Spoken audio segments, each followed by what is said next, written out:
Assalamualaikum warahmatullahi wabarakatuh. Perkenalkan, nama saya Muhammad Rudiansyah. Baiklah, di sini saya akan sedikit membahas tentang materi pembidangan ilmu fikih. Ilmu fikih merupakan kumpulan aturan yang meliputi segala sesuatu, memberi ketentuan hukum terhadap perbuatan manusia, baik dalam urusan pribadinya sendiri maupun dalam hubungannya sebagai umat dengan umat yang lainnya. Para ulama dahulu telah mencoba mengadakan pembidangan ilmu fikih ini. Ada yang baginya menjadi 3 bidang, yaitu bidang fikih ibadah, bidang fikih muamalah, dan bidang fikih ukubah. Ada pula yang baginya menjadi 4 bidang, yaitu bidang ibadah, bidang muamalah, bidang munakahat, dan bidang ukubah. Walaupun demikian, 2 bidang pokok hukum Islam sudah disepakati oleh semua ulama, yaitu bidang fikih ibadah dan bidang muamalah. Baiklah, kita akan masuk ke bidang yang pertama, yaitu bidang fikih ibadah.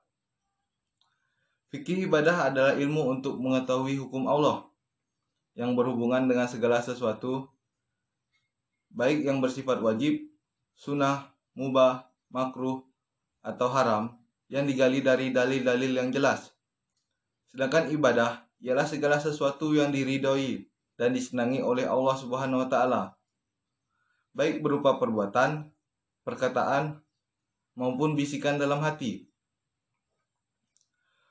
Berdasarkan dari pengertian tersebut, cakupan fikih ibadah meliputi hukum syariat yang menyangkut seluruh aktivitas seorang hamba yang dilakukan karena mengharap keridhaan Allah Subhanahu wa taala. Fikih ibadah ditinjau dari segi bentuk dan sifatnya ada 5 macam. Yang pertama, ibadah dalam bentuk perkataan dan lisan. Yang kedua, ibadah dalam bentuk perbuatan yang tidak ditentukan bentuknya, seperti menolong sesama. Dan yang ketiga, ibadah dalam bentuk pekerjaan yang telah ditentukan wujudnya, seperti sholat, puasa, zakat, dan haji. Yang keempat, ibadah yang tata cara pelaksanaannya berbentuk menahan diri atau menahan hawa nafsu, seperti puasa, itikaf, dan ihram.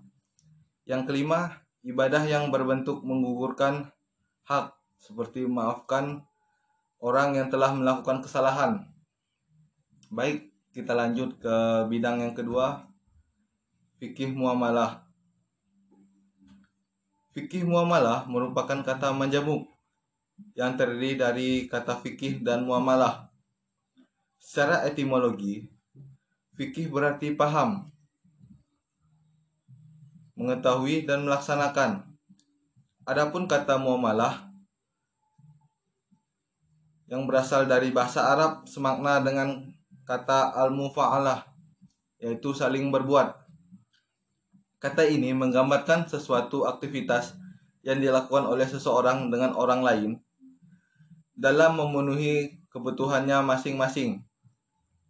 Secara terminologi, fikih muamalah adalah hukum-hukum yang berkaitan dengan tindakan yang dilakukan oleh manusia dalam hal yang berkaitan dengan hartanya, seperti jual beli, sewa menyewa, gadai, dan lain-lain.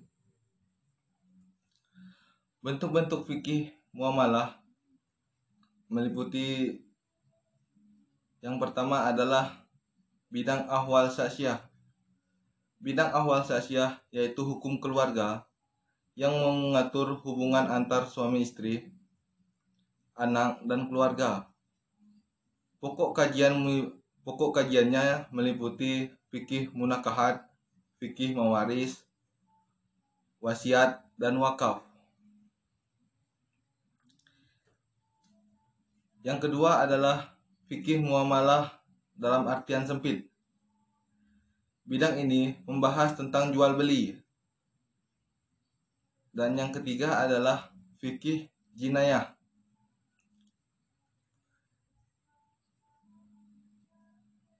Hukum pidana Islam adalah terminologi yang ditentukan oleh Islam untuk menyebut jinayah.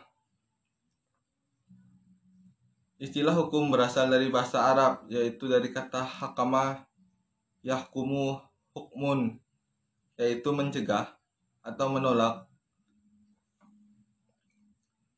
ketidakadilan, kezaliman, penganiayaan, dan bentuk kemaslahan.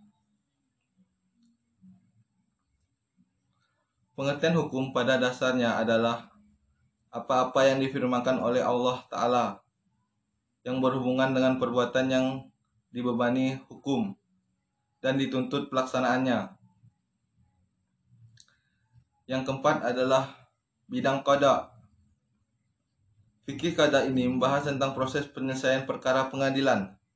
Oleh karena itu, unsur pokok yang dibahas adalah tentang hakim dan putusan yang dijatuhkan, hak yang dilanggar, penggugat dalam kasus perdata, penggugat dalam kasus pidana, tergugat dalam kasus perdata, dan tersangka dalam kasus pidana.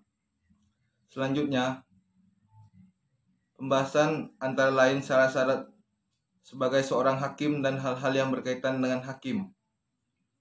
Yang kelima adalah fikih siyasah.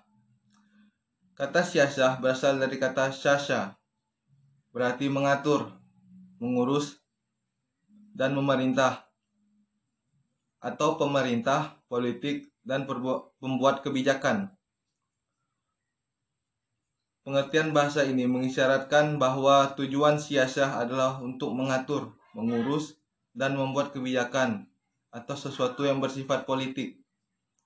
Secara terminologi, Abdul Wahab Khalaf mendefinisikan bahwa siyasah adalah pengaturan perundang-undangan yang diciptakan untuk memelihara ketertiban dan kemaslahatan serta mengatur keadaan.